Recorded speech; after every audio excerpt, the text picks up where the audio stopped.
life lends a hand. It's time to open up your heart. It is time to love one another. It's time to take part. Vibrate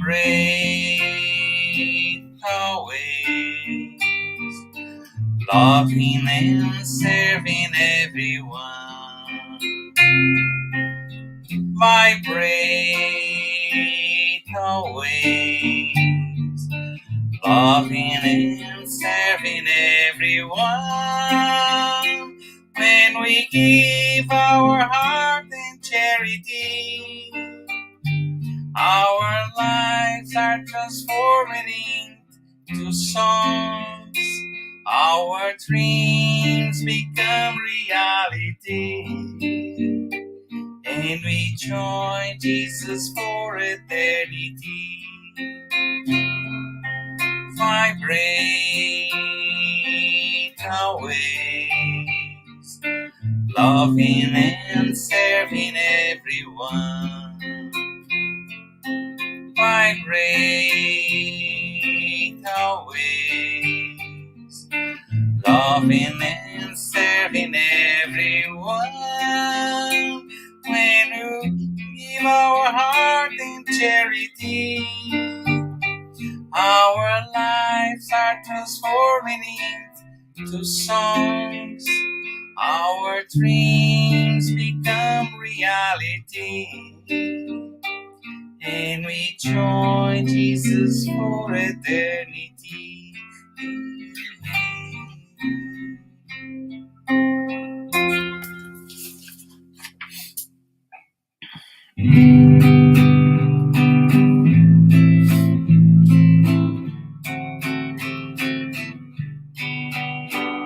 Source of love that radiates, pouring up our cold nights, support and comfort, support and comfort. Cascades flowing down the mountain, calling the children of earth, with love in their hearts, with love in their hearts. So never lose his hope, because your love always teaches me the solution lies in our door. The solution lies in our door. Oh, my mother Zephyrina, harvest of wonderful blessings, make yours most son a good Christians. Make yours most son a good Christian.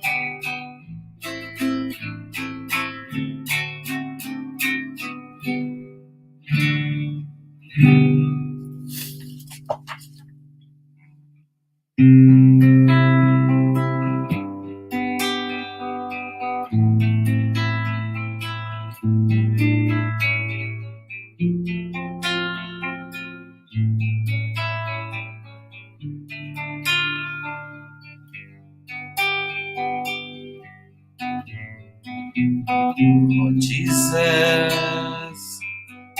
here I am, my knees on the floor,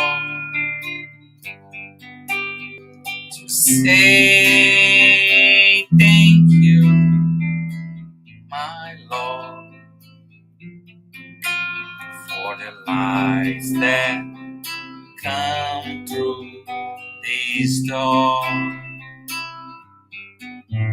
Your love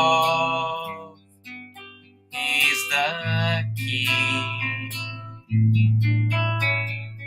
to change the entire world. using these chains wisely. We will live in peace and harmony. Now I understand, helping others is helping myself. Your words now are so crystal clear. Your teachings have no frontiers. To see how these transformations, we just have to put love in actions.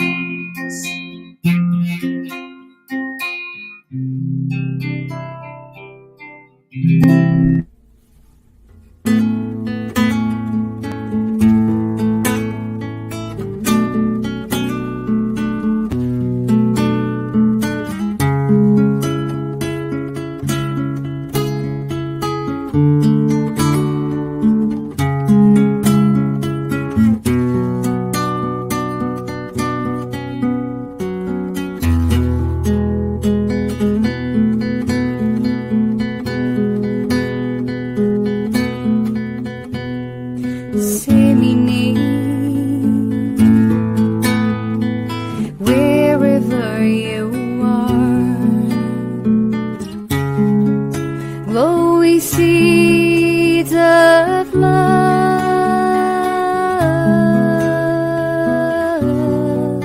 as our Master Jesus taught.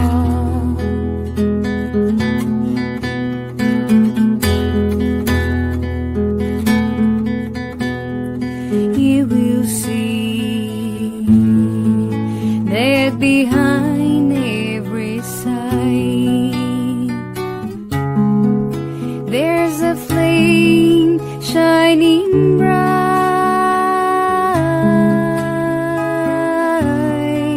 tiny spark created by God.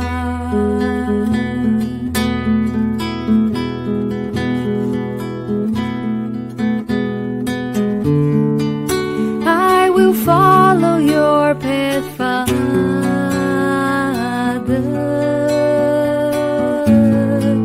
'cause nobody's alone in life, and the scars of my destiny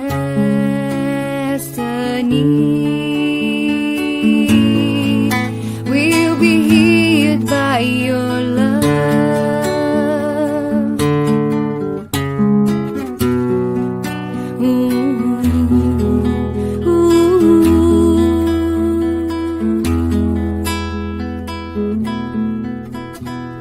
Disseminate wherever you are, glowing seeds of love,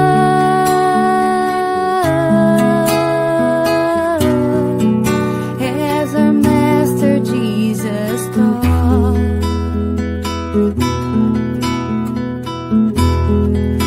As our Master Jesus taught.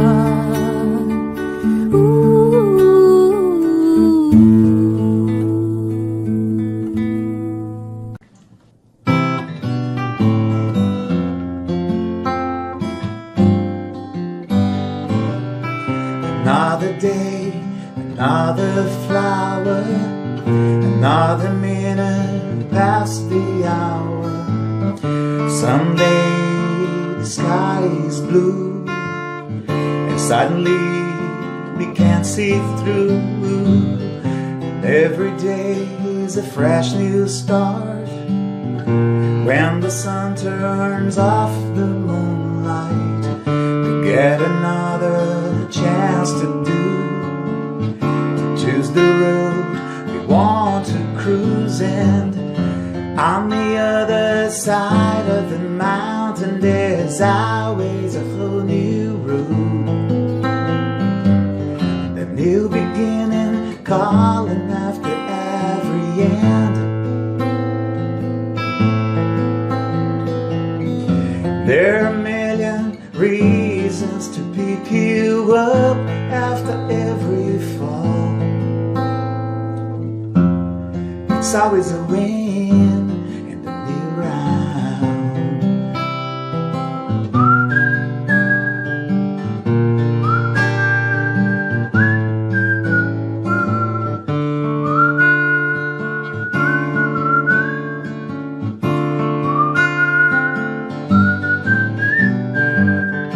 On the other side of the mountain, there's always a whole new road. And the new beginning calling after every end. And there are a million reasons to pick you up after every fall. It's always a win in the new round.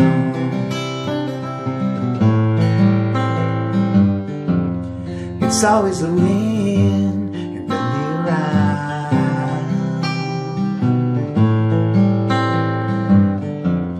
It's always a win in the new round.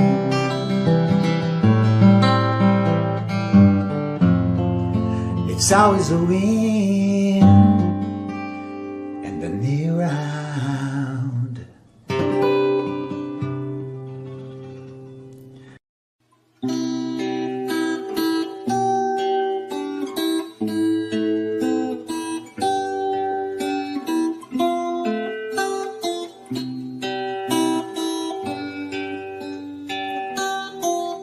When I go in to pray, I look for my good Jesus, and when I close my eyes, I can feel all His light. I open my heart for all He has to say. He shows me the best way I can enjoy my life. Jesus, Jesus, they never we apart. Please bring all your light to shine inside my heart. Jesus, Jesus, I can be content. I have your endless love and your protecting hand.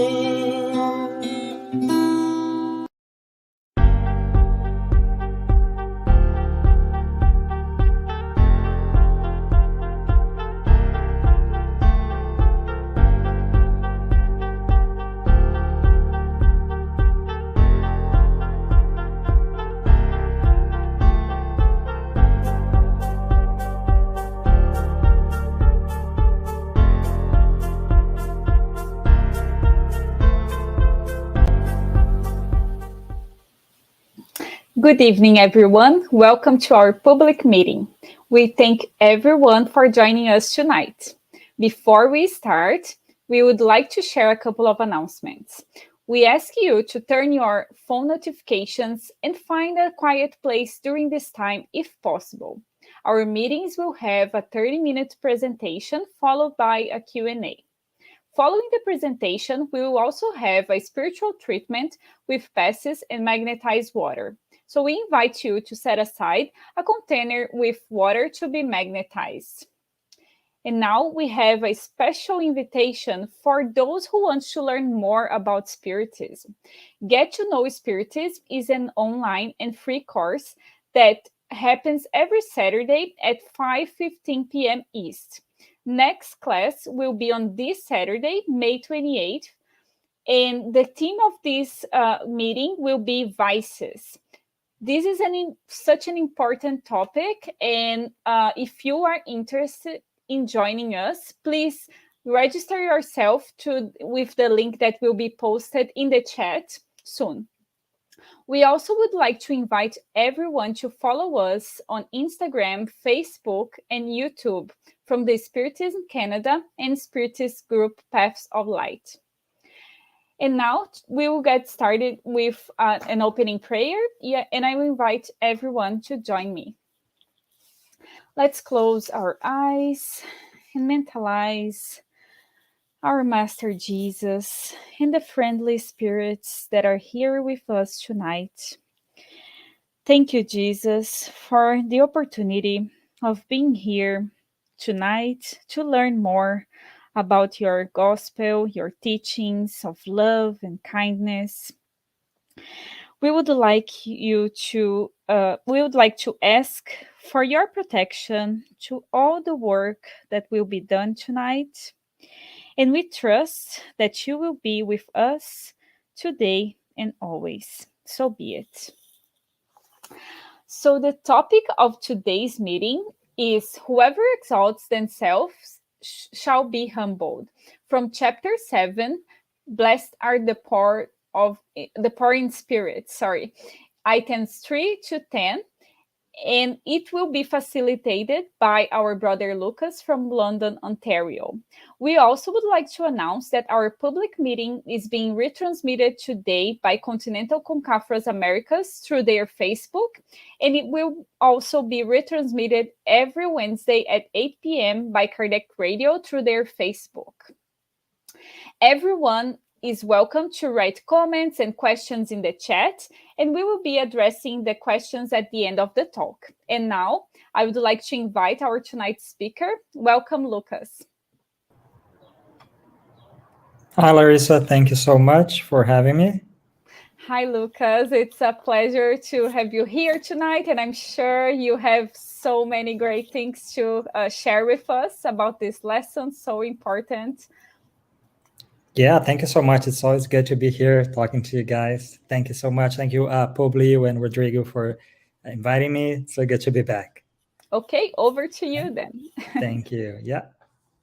Hello, everyone. Thank you so much for being here tonight, learning a little bit more about the gospel according to Spiritism.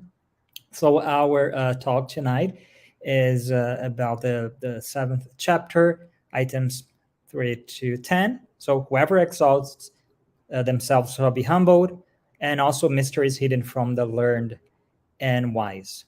I know Rodrigo last week from Ottawa brought a lot of nice information. It was a good talk about the first 3 items of this chapter. So what do we understand by poor in spirit? So that's very important. Because from that we understand that Jesus wasn't always very straightforward. He was always talking in parables because he could, and of course we know he was very misunderstood. So again, as we mentioned, the poor in spirits, as we heard last week, are the ones that do not give to materialism that power that enslaves us, right? So the ones that are humble. So let's start with this one other parable. So when Jesus came and the disciples came unto Jesus and they asked him, because they thought, who is the greatest in the kingdom of heaven? They thought maybe there should be someone, perhaps Jesus or someone else, who would be the greatest person or the king or whatever. Jesus mentioned that his kingdom is not of this planet, right? This world. So maybe perhaps that's what they wanted to know, if there was someone in charge, like who commands everything. Jesus then called a little child unto him and amongst the disciples, and said, verily I say unto you, except you are converted and become as little children, you should not enter the kingdom of heaven. Everybody was like, okay, so you need to be a child. So all child will go to heaven. Whosoever therefore shall humble himself as this little child, the same is greatest in the kingdom of heaven. And who shall not receive one such little child in my name, receive me. Okay, so when, of course, again, just like Jesus mentioned the poor in spirit, he wasn't talking about people who didn't have money or meaning that rich people would never go to heaven, right? So that's not what he meant. He meant being humble. Same thing about when he mentions a child, right? Right. We know Spiritism teaches us that we are eternal, right? Even though like we're born in many reincarnations, when we are a child, our spirit is so old, maybe thousands of years old, like sometimes older than people around us. But we're still in this planet, in this matter, we are still very young. So when we are a child, as we know, just like I would say almost all children, we are naive, right? We have this hope. I'm pretty sure everybody who has children, they know like their children when they were young, they never gave up. They had faith. They could do whatever they want. They could believe they were whatever they want. So this is actually what Jesus meant. If we act as children, if we were humble, if we accept that we don't know everything and that we're still learning, because children, they're always learning. They're happy to learn. They're happy to do things, do more, do whatever they want, and have fun. So that's what he was talking about. Like we should act like children.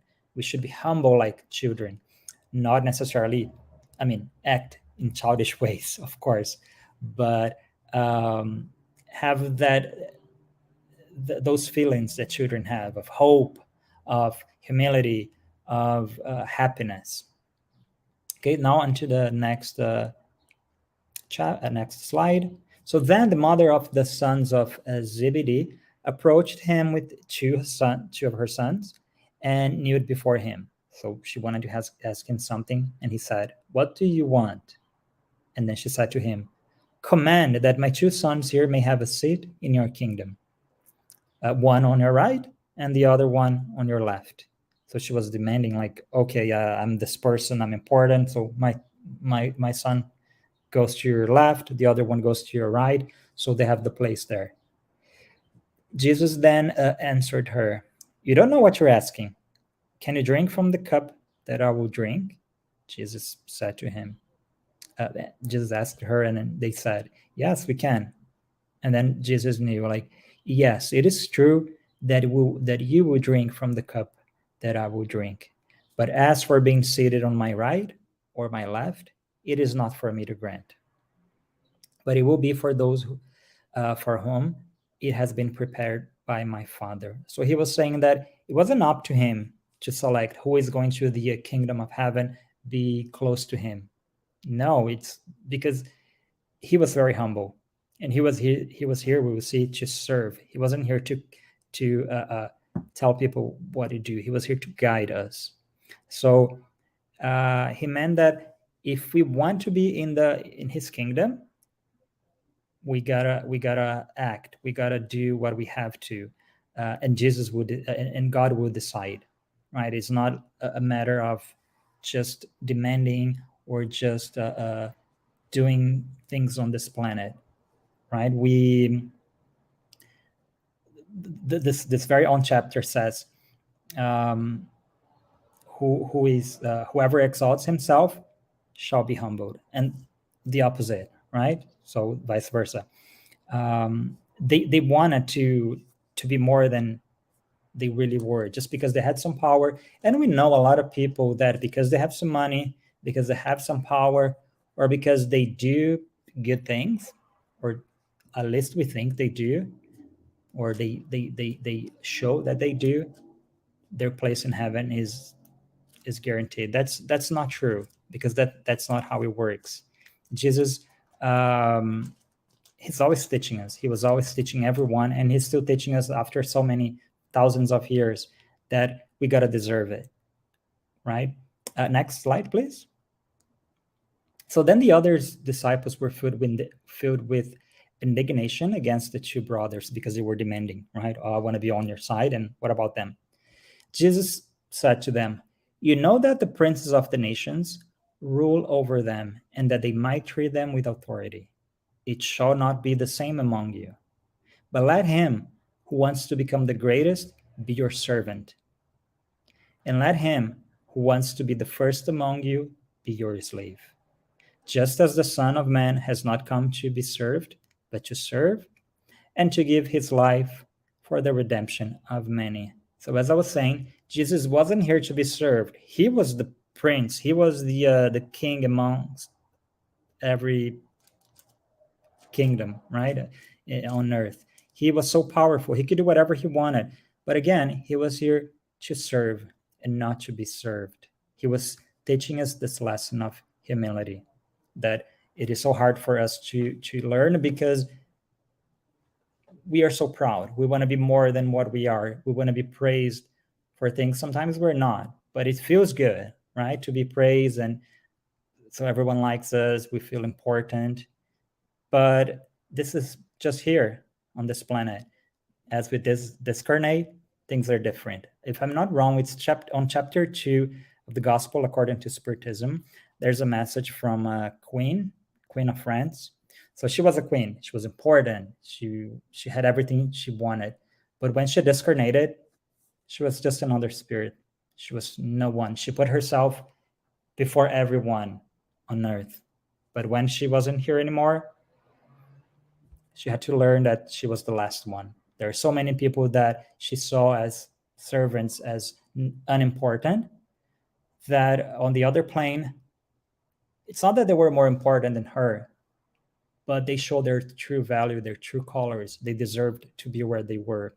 They didn't suffer because of that, because we need to pay the price, right? So for our actions have consequences. So if we choose to be important on this planet, to be praised, we won't be on the other side. Okay, next, please. So it is in this sense that is stated. So he or she, of course, who desires to be the greatest amongst you, let him be your servant. And also in this, he that humbles himself shall be exalted, and he who exalts himself shall be debased. Right? There's another parable Jesus taught us. It's also item number 5. I don't think I have in the slide, so let me read that here. On the day of the Sabbath, Jesus entered the home of one of the principal Pharisees in order to have the meal. So then he noted that in the people getting there, all the guests, they were like choosing where to sit. They wanted to maybe sit like to be the closest to the host, because they wanted to feel important, right? So, I'm gonna be the first, I'm gonna be the second, and like in the matter of like feeling more important than the others. Then Jesus noticed that like people were choosing, and then he started this parable saying, whenever you are invited to a wedding feast, do not take the best seat, for fear that among the guests there might be a person who is more distinguished than you. So you think you're important, but there might be a person that's more important than you where you are.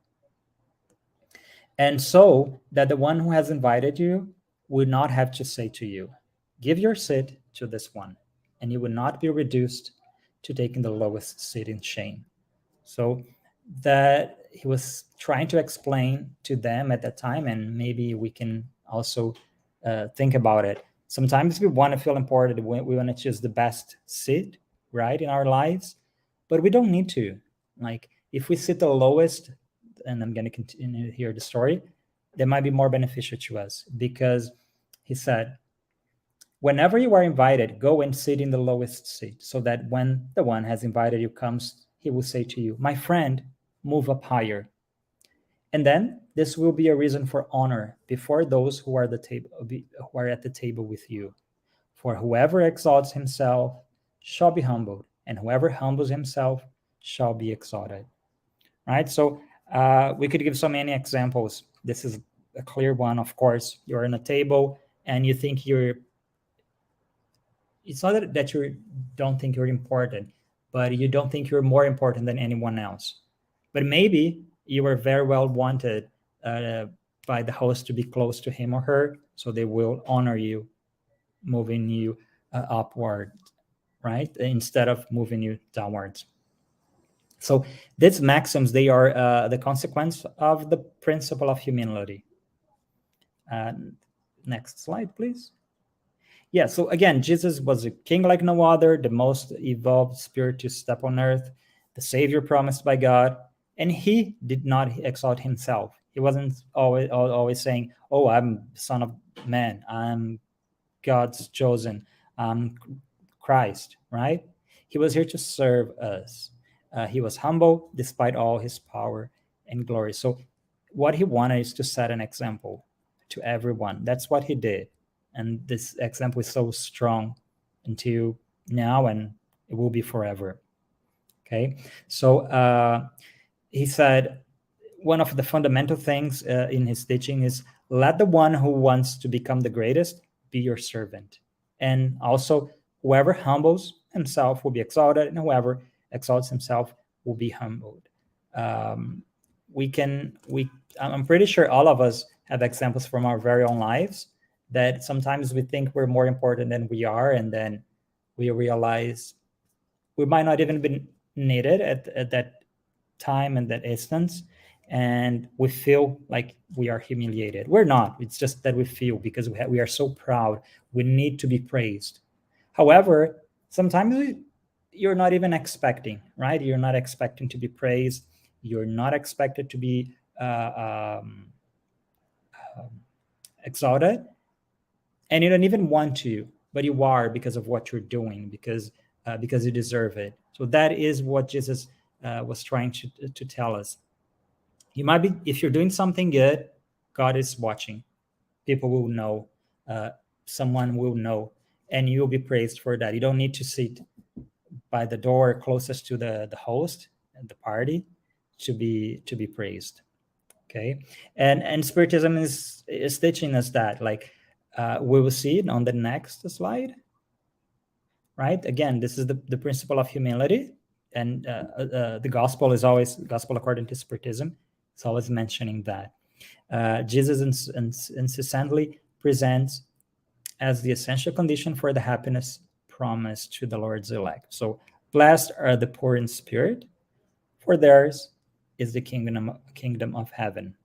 All right. So, if we are poor in spirit, we may have money, we may have material goods. That's not a problem. That's not a problem. To work hard, to buy what we want, to go after our dreams. So we don't need to be poor in the sense that you don't have any money, right? When he meant poor is we're humble, and sometimes we take the word humble derogatorily. We think that something bad means, like, oh, you're very poor, you're humble. That's not true. You can be rich and also humble.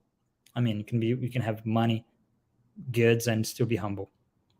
But also, he takes a child as a model of simplicity of heart. And he said, the greatest in the kingdom of heaven will be the one who humbles himself and becomes small like a child. That is, the one who has no pretension of superiority or infallibility. So children are never afraid. We know, right? They just want to play. They just want to have fun. They think they can do everything. And, well, maybe they can, right? If we were all children one day and we wanted to be teachers, astronauts, we had dreams, right? And that was good, because without that, we would just be like bored working.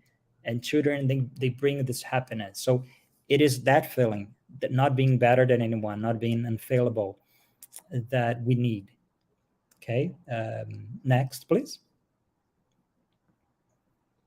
All right. So again, Spiritism has come to sanction the theory by example.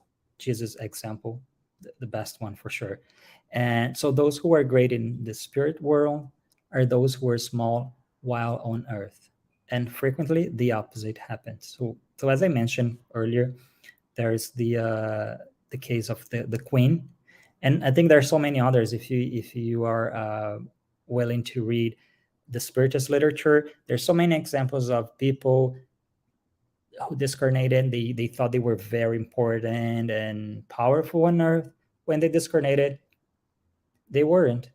They were just one more spirit. Sometimes they were so lost, way more lost than those who were humble and poor and had no pretension to be better than anyone. So why is that? Because we know when we're gone from this body, from this matter, what do we carry? Right? It's the reason is because they'll never lose what they're going to carry. So they're virtues. Okay, names on earth, wealth, titles, glories, we're going to lose it all. That's not something we can carry to the other side. We don't take anything with us. We don't take monies. We don't take diamonds. We don't take whatever power, nations. It's just us, what we learned, what we did, the good that we did. But we can take maybe our pride if we are so proud, right? Or if we are so humble, we're going to take that with us. So this is our choice. We have the choice to continue to be proud or maybe work on it and then be humble. So when we are on the other side, we're not expecting the best seat, but God, just like Jesus said to the mother of the children, that God might choose us the best seats if we deserved it. So if pride can be humiliating because we will see people above us like, oh, this person is way above me. Why? What did they do? Right? And resplendent in glory, those whom we used to belittle on earth. Again, the very good example of the queen. She was probably seeing people that were her subject above us. Like, how is that possible? They were just my subjects. They were poor. They were ignorant people. They had no beautiful dresses. They were not beautiful. They were always sick. They were just laborers working hard, no study. How come they are better than me? That's because she didn't understand that it's not the material wealth. It's not the material knowledge that Jesus is teaching us, that God is looking for, right? It's those who are humble, those who believe, those who are patient, those who accept and have faith. These are the ones that will be accepted. Next slide, please. So Spiritism has teaches us about this wonderful tool, incarnation. So through many incarnations, we have the opportunity to learn to fix our wrongs. So here, where those who were the most exalted in one existence are humbled to the least position in a following existence, if they had been dominated by pride and ambition. So again, we might be very rich and powerful and healthy in one existence, but then we can reincarnate, and very often we choose ourselves what our next challenges will be. Sometimes we say, oh, I didn't choose to come to this life. I didn't choose to be born. We really did. And I would say even more, like, we chose everything we're going through, not everything, of course, but the most difficult challenges. We chose the opportunities we would have to learn. And maybe being poor, maybe being rich, maybe being with some kind of disability, is to work on our pride, to learn how to be humble. And maybe we were not in the previous existence, or maybe we were humble because we were poor. Now we need to learn how to be humble when we have opportunities and wealth. Okay, thank you. And next one. So as Jesus was teaching us, do not seek the highest place while on earth, or set ourselves above others if you do not want to be obligated to go to a lower place. On the contrary, seek the humblest and most modest position, because God would know to give you a higher place in heaven if you deserve it. So again, this is exactly what Jesus was talking in the parables. Do not choose the best place. God will know what you did and will give you what you deserve it. So be modest, be humble, choose something that everybody deserves, right? And if you deserve more than that because of your own efforts, you will have it. Next one. Now on to the next part of this chapter. these are the mysteries hidden from the learned and wise. So Jesus mentioned the poor in spirit, being acting like a child. Now, we might wonder, why would Jesus render glory and to the ones that are poor, right? So, and maybe hide things from the learned and wise. So Jesus, continuing here, spoke these words: I render you glory, my Father, Lord of heaven and earth, for having hidden these things from learned and wise, and for having revealed them to the simple and small. That might sound weird if you don't know the meaning of the words. That's why we have to be very careful. Again, when he meant poor in spirits, he was talking about materialism, about money, about wealth, right? The same thing about learned and wise. In the past, learned, I think learned or prudent was the meaning, let me check here, was the meaning of wise. But when we think of wise, what do we think about? Is it just somebody who knows a lot? Right? Because there's so many people that know a lot, that go to universities, best schools, they are doctors, PhDs, whatever. They know a lot. So does that mean that if they know a lot, that's easier than they're not gonna go to the heaven, to the kingdom of Jesus? And those people who are simple and small, who know nothing, they will, just because they're poor and they suffered. That's not what he meant, because you might be very poor and know a lot or know nothing, and the opposite could happen as well. Next one, please. Here, so does it sound weird to us that Jesus renders thanks to God for having revealed such things to the simple or poor in spirit, and for having hidden them from the learned and wise? So who are the poor in spirit? Again, those are the humble, who humble themselves before God and who do not believe themselves superior than everyone else. I was reading today about, of course, one great example from the last century, a famous scientist, Einstein. He knew a lot. He was probably the most brilliant mind we had in the past century. But he was humble. He didn't believe he was better or superior than anyone. He was poor in spirit. He knew a lot. He was wise. And why is that? Because he chose to put into practice what he knew. So if we know a lot, if we study a lot, if we learn a lot, if you read a lot, but you never put that into practice to help yourself, to help the world, to help your neighbor, you're not wise. You're just a learned person. So learned and wise are the proud, right? Conceited with their worldly knowledge, who believe themselves to be wise because they deny God or treat God as an equal when they do not repudiate God outright. So there are some people that, because they know a lot, they think they're better than everyone. They even think they don't need God. God doesn't exist because they can prove everything with their knowledge, with their science. Well, that's their choice, right? We have free will, and now everybody can learn a lot. We have access to a lot of information all the time, right? We have the internet, so whoever wants to learn, they will learn. But again, it's not only about learning. Being wise is different than what they consider here as learned and wise. Being wise means you know something, but you also know how to use that piece of information. You know how to put that into practice and transform things. Because if you just know, you're just proud. You think that's enough, and it's not.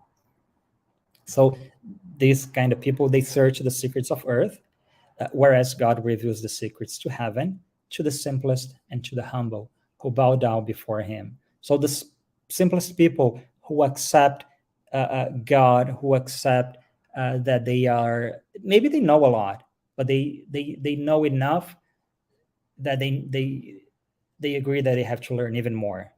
Because, of course, we think our science is great, our humanity has so evolved, and it's not. There's so much we don't know, even those who know a lot on this planet.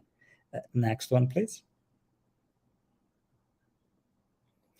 All right. So yeah, the same occurs today with the great truths revealed by Spiritism. Some people, right? Some disbelievers, people who don't believe, are surprised that spirits put forth such little effort to convince them. And this is because the spirits concern themselves only with those who search for the light in good faith and with humility, rather than those who believe they possess all the light and who seem to think that God should be very happy to lead them to God by proving to them that God exists. So a lot of people, they're like, oh, if God exists, or if spirits exist, or if they can talk, communicate to us, why don't they do? Like, why don't they come and show, and like just show and use all their power, their influence, whatever? And that would be very easy, right? Where's free will? If we knew everything, if we had access to everything, there would be no free will. We would just know and would have to obey. That's not what God wants from us. He wants us to have hope, to learn how to be humble. And again, if we don't know there's something, like if we cannot see there is something above us, but we believe, that shows that we are humble because we accept there are things, there are people, there is a God, there is an intelligence superior, right? So God's power shines in the smallest matters as much as in the greatest. God does not put the light under a bushel, but scatters it abundantly far and wide. So knowledge is here for everyone. Whoever have access to any kind of knowledge can use it, but it's our choice to do so. God and the spirits, again, they will not come unto us and just show everything and make it easier for us, because we're here to learn. Again, this is a planet of trials and atonements. So we are here to suffer a little bit. We choose how to suffer. We can suffer well, we can be miserable, but that's up to us. And we have opportunities. Everyone has the same opportunities. It's just that throughout many lives, we choose how we're going to make good use of it. Okay, next one. So who are the prudent? Who are the wise? And who are the humble? Right? Again, that's not easy. When we're talking about the prudent or the learned, the people, is it the people who are careful or people who are respectful?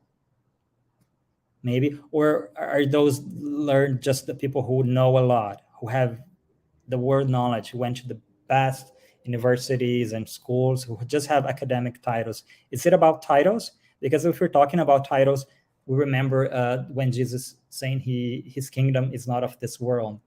Is he a king? There are so many kings of pop, kings of this, kings of music, king of soccer. This is just a title.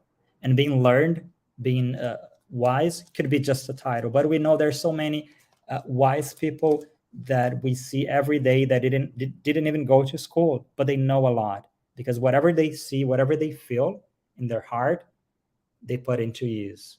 So they're wise. What about the humble? Could it be a wealthy person, or does it have to be a poor person, a rich? We know it's not that easy. It's not about money. It's not about wealth. It's about not being arrogant, but being humble. Okay, so accepting that we're not superior, we're not better than anyone, no matter who we are, no matter what we do, no matter, and nothing matters, right? We always have to sit not in the front seat, because we know there's always somebody who know more, who have more, and we're just there to serve.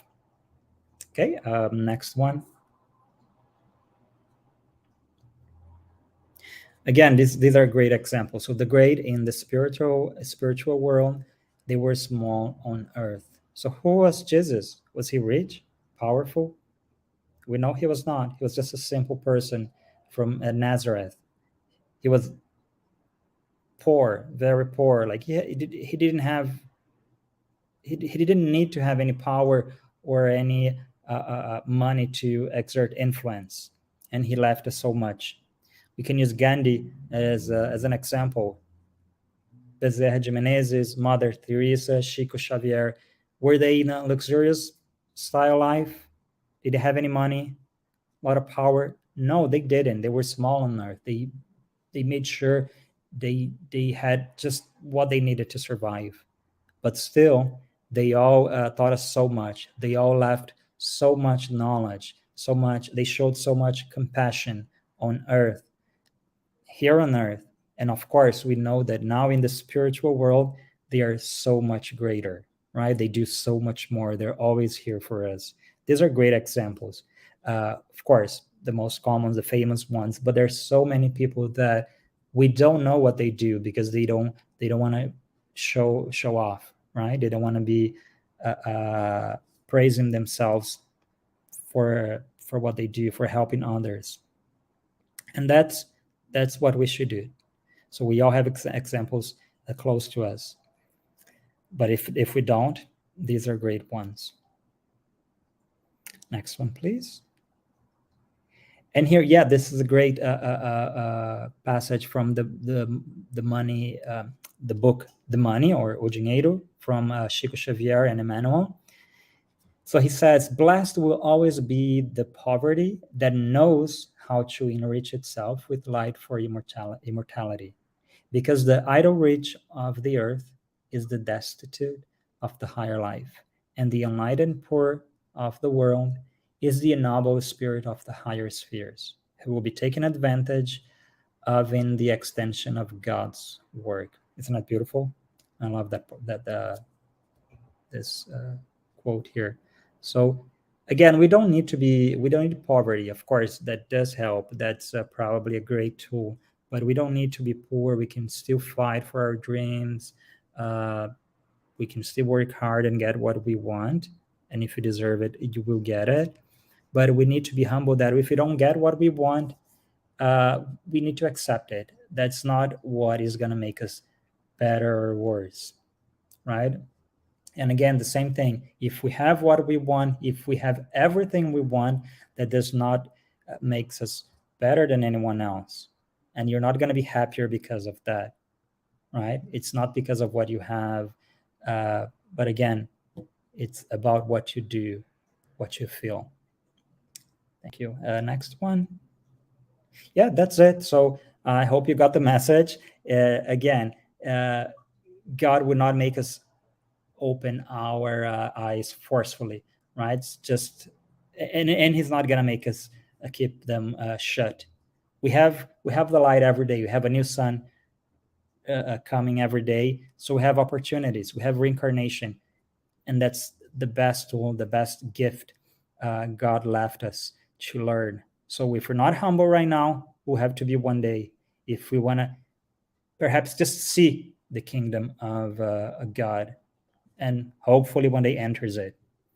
Yeah, so that's it. If you have any questions, please let me know. Thank you so much. Once again, it's always nice to talk about the gospel according to Spiritism.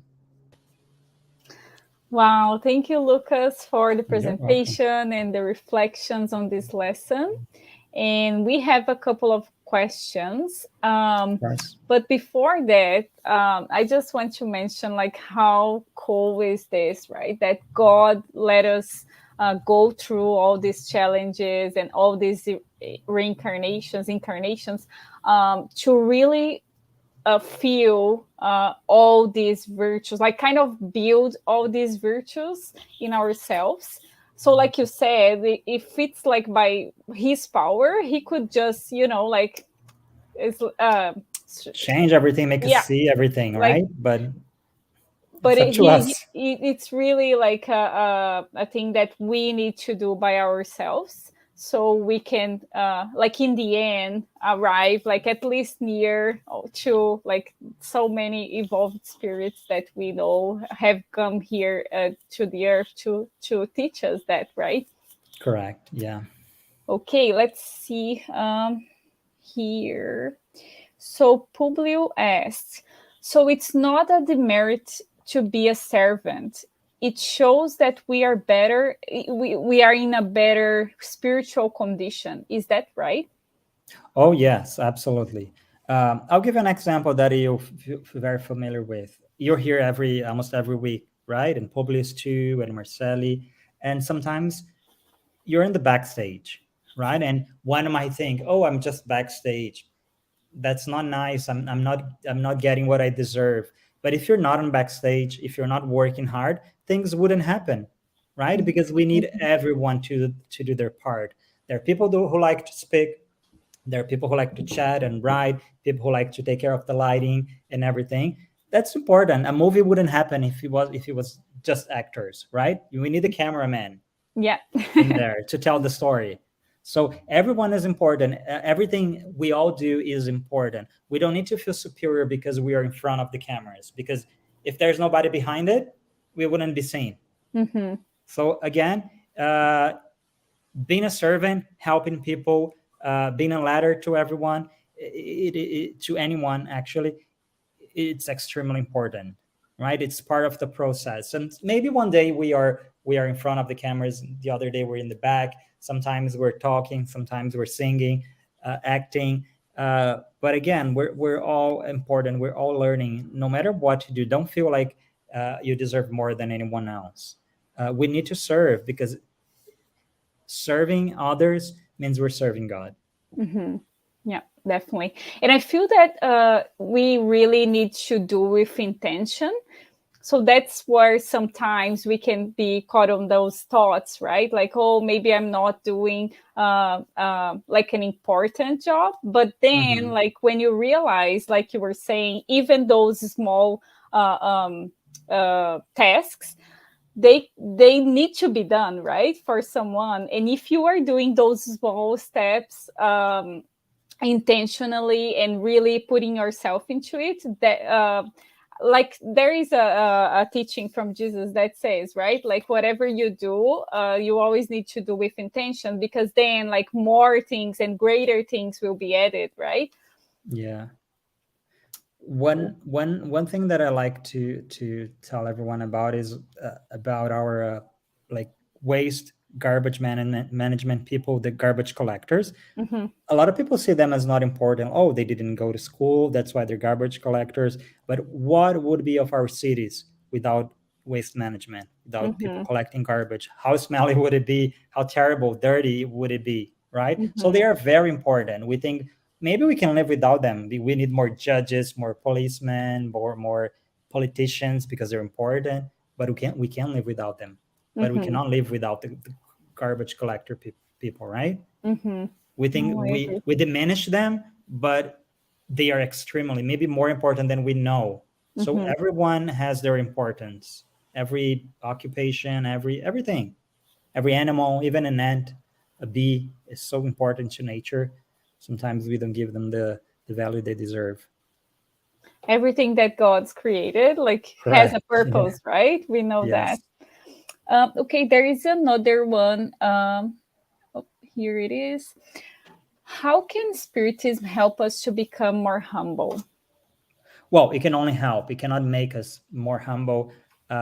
It's up to us. Like Mm-hmm, Spiritism has so much to teach us about, and I think that's the topic of next chapter about pride and humility. We have the mm-hmm, option to be proud. I'm not when I'm saying proud, it's not like being happy about something, but like in the bad sense of it, like mm-hmm. Like think you're an superior, arrogant, right? yeah, Feeling arrogant way, superior. yeah, and humility. There's so many passages there. Again, just by knowing that we are here on and off in different incarnations to with an opportunity to learn, isn't it great that we know that we're not forgotten, that we have another chance. So you Mm-hmm, have another chance to learn. You were not humble this time, okay, you should have, but anyway, you have another opportunity again. So mm-hmm, here we go, and it's up to you to learn. God is not going to force you. The spirits are not going to force you to anything. mm-hmm, It's up to you to choose when you're ready. If you're ready, if you're not, again, you're going to pay the price, but it's your choice. mm-hmm. And in Spiritism, like it's really like a tool, right? All the gospel, it's always like a tool. It's kind of like a pathway that you can Mhm. go through. It's not easy, like sometimes it's not easy, right, to put into practice, but it's definitely kind of a map that we can kind of see Yeah. like where we are and where we can reach. So life is like a book, right? Where we write the next pages of our existence, our material life. And God gives us always everything around us is our pen. Spiritism maybe teaches how to write more easily, safely, and but it's up to you what we're gonna write, right? If we choose not to write or to write something bad, that's gonna be there forever, and we have the next page. So it's a great tool, but Wow, we are the nice ones who need to use analogy. it. Yeah, Okay, thank you so much, Lucas, once you're again. welcome. It's my Thank you pleasure. all for commenting and for the questions in the chat. And now we will move on to the preparation for tonight's spiritual treatment. So PES is the transfusion of spiritual energy with the goal of assisting with our physical, emotional, and mental balance. PES helps us to restore a state of harmony and peace by replacing negative energy with healthy and positive energy. In order to receive the best benefits from the PES, please follow the audio instructions or remain in prayer. You may close your eyes to help with mentalization. During the PES, the water that you set aside will absorb the spiritual energy that your family and you will be benefiting from. We will now make a prayer in preparation for the PES, which will be our closing prayer as well. So I invite everyone to join me. Let's close our eyes once again, calm our hearts, and elevate our thoughts to our Master Jesus and all the friendly spirits that are here with us tonight. Thank you, Lord, for this great talk that Lucas presented to us today. I would like to ask that you stay with us every day in our lives. Thank you for being with us in all our challenges, in all of our situations that we need to go through each day. And may everyone start applying what they learned today in their daily lives. And we also ask that may everyone receive all the benefits from the spiritual treatment that will start soon. We also ask for your protection to the rest of week that we still have ahead. And may you be with us today and always. So be it. Let us now prepare ourselves for the moment of the passes and the magnetization of water. Let's now calm our hearts, breathing in and out. Pay attention to your body. Focus on your breath and let yourself be carried by this energy. Let your thoughts pass by without judging them. Let them flow.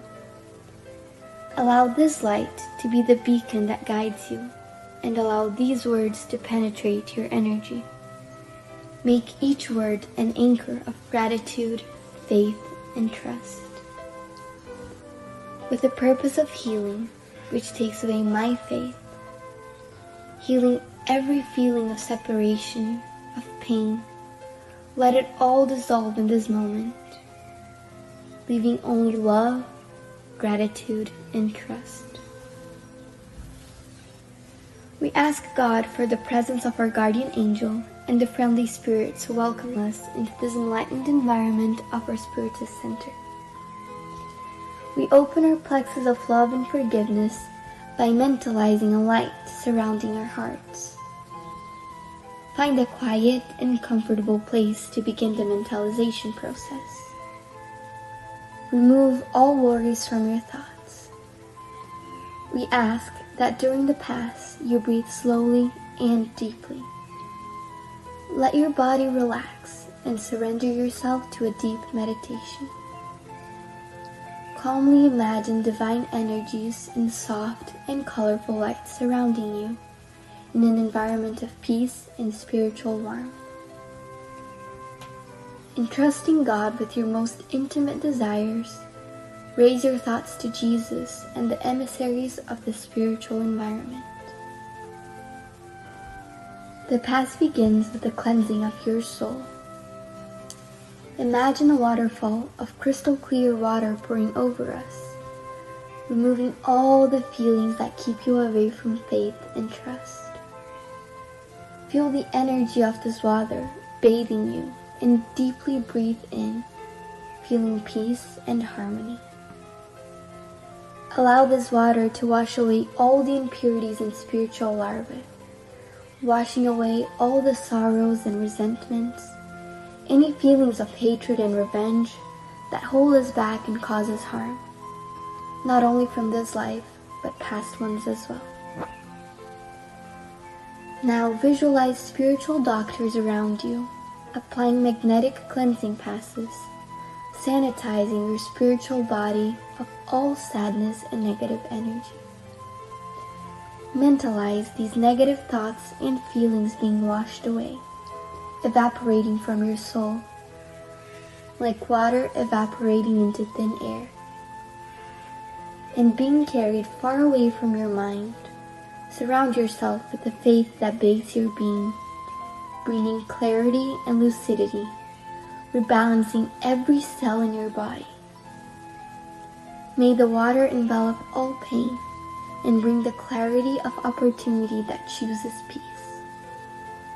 The answer arises in our hearts, freeing us from all evil and freeing all whom we have caused evil into and who have caused us evil. Washing away all the connections that bind us. Even though we may not understand, we are freeing ourselves from all that causes us harm. Feel this cleansing penetrate your soul and release.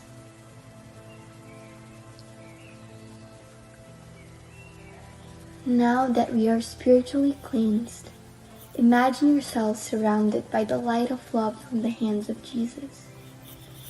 At this moment, sing words of faith and gratitude, being faithful to the light that exists in me, planted by the zealous Father.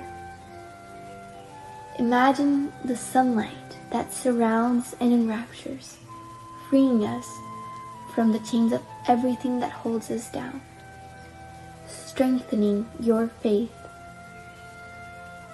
Allow yourself to trust in this light, surrender to it, involved in pleasant feelings and feeling relieved to receive the strengthening lights.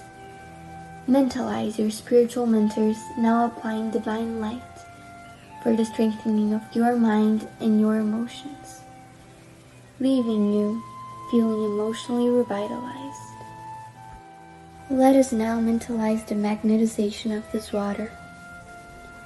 May we mentalize all the friendly spirits, magnetizing this water and filling it with everything that our bodies, minds, and soul need, so that it may be of help to us when we drink it after the Pass. Thank you, God.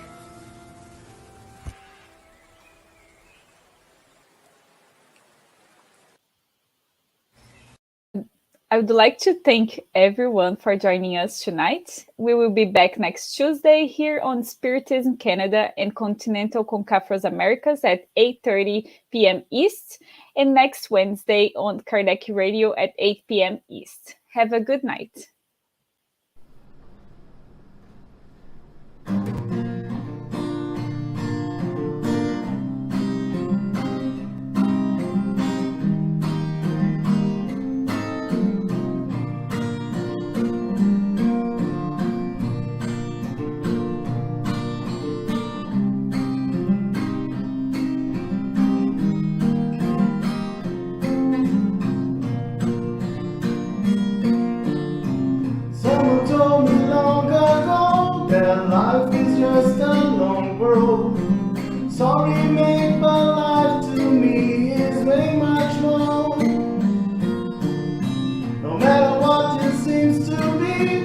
it's time to make a change.